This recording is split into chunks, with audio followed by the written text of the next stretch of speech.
আমি শ্রদ্ধার সাথে স্মরণ করছি আমার নেতা শহীদ রাষ্ট্রপতি জিয়াউর রহমানকে, স্বাধীনতার ঘোষক শহীদ রাষ্ট্রপতি জিয়াউর রহমানকে।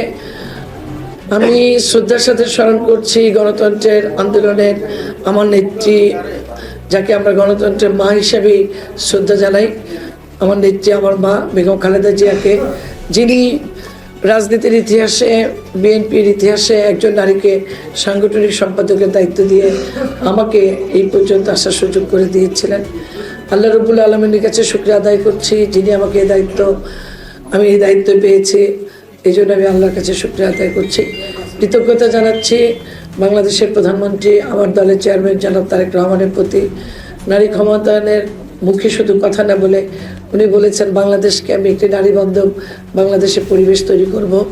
সেই লক্ষ্যে উনি আমাকে নারী প্রশাসক নিয়োগ দিয়ে, দায়িত্ব দিয়ে তিনি তার সেই কথা রেখেছেন এবং উনি আশা করেন যেন আমি বরিশালেও সেরকম একটি পরিবেশ তৈরি করি। মানুষের জন্য কাজ করার জন্য উনি আমাকে দায়িত্ব দিয়েছেন।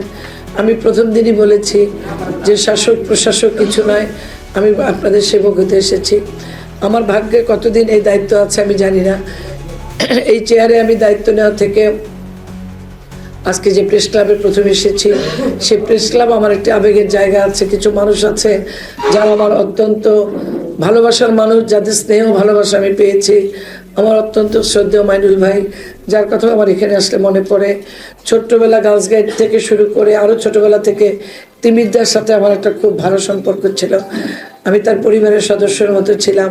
আমার মনে পড়ে লিটন বাসারের কথা, বাবুর ভাইয়ের কথা মনে পড়ে, অনেকের কথাই মনে পড়ে। আমাদের তুষার কিছুদিন আগে মারা গেছে। আমাদের একটা ছোট ভাই ছিল টিটু, সড়ক দুর্ঘটনায় ঢাকা মারা গিয়েছিল। এরকম অনেক আছে যাদের নাম আমি আগে এই মুহূর্তে মনে করতে পারছি না। তুষারের বাবা মা কিছুদিন আগে আমার বাসায় গিয়েছিলেন। একজন বাবা মা হিসেবে যতটুকু সম্মান তাদেরকে করার দরকার আমি করেছি। আমি আশ্বস্ত করেছি আমার চেয়ারের জায়গা থেকে, আমার ক্ষমতার জায়গা থেকে আমি আপনাদের পাশে থাকবো। আমি তার সেই বাবা মাকে কথা দিয়েছিলাম। যাই হোক, প্রেস ক্লাব জহির বলেছে যে আপনার ঘর, আপনি এই ঘর কীভাবে সাজাতে হবে এটা আপনি করবেন। আমি মনে করি এটা আমাদের ঘর, এটা আমার ঘর না, এটা আমাদের ঘর, আমাদের সবার দায়িত্ব আছে। এই সোহাগ বলেছে বরিশালের মধ্যে সবচেয়ে দুর্নীতির একটি জায়গা বা অফিস যদি বলেন সেটা হচ্ছে সিটি কর্পোরেশন। কিছুদিন আগে আরেক সাংবাদিকের লেখনীতে আমি দেখলাম সমস্যা নগরীতে দায়িত্ব নিলেন শিরিন। জানি না উনি কীভাবে সমাধান করবেন এত সমস্যা। আমি খুব জোর দিয়ে মনের সাহস নিয়ে বলতে চাই, এই শহরে আমার জন্ম, এই শহরে আমি বেড়ে উঠেছি। এই প্রেস ক্লাবের রাস্তা দিয়ে আমি উচ্চ মাধ্যমিক পড়াশোনা করেছি এই কলেজে। এই শহর, এই টাউন হল, এই বিবির পুকুর, সব কিছুই তো আমার জীবনের প্রতিটা জায়গা, ইট পাথর আলো বাতাস আমার সাথে জড়িত। সুতরাং এটার প্রতিটা কষ্ট, প্রতিটা সমস্যা আমাকে কষ্ট দেয় বা আমি নিজে ফিল করি। আজকে নাসিম ভাই যখন বললেন, গতকালকেই ভাই বললেন, আজকেও বললেন মহিলা সদর গার্লস স্কুলের কথা, সেদিন আমাকে আরেক সাংবাদিক ছবি পাঠালো হালিমা খাতুনের বিএম কলেজের কথা বললেন। আসলে এগুলো আমার প্রতিদিনের মনে হয় যে খুব দ্রুত কালকেই যদি করতে পারতাম তাহলে আরও ভালো লাগতো। সেদিন আমাকে রফিক ফোন করে যখন টাউন হলের কথা বললো, জাপা টাউন হল হচ্ছে আমাদের সংস্কৃতি চর্চার কেন্দ্র। আমি নিজেই টাউন হলে দীর্ঘদিন, আমি ছোট্টবেলা থেকে আমি মুকুলভোজ করতাম। আমাদের পঙ্কজদা খেলাঘর করতো, আমাদের মারা গেছে আমাদের মিন্টু বসু, সে চাঁদের হাট করতেন, আমি মুকুলভোজ করতাম একসাথে। তাদের সাথে আমি ৭৮-৭৯ আন্তর্জাতিক শিশু বর্ষে অংশগ্রহণ করেছি। এই গ্রুপের সাথে অনেক প্রোগ্রাম করেছি আমি টাউন হলে।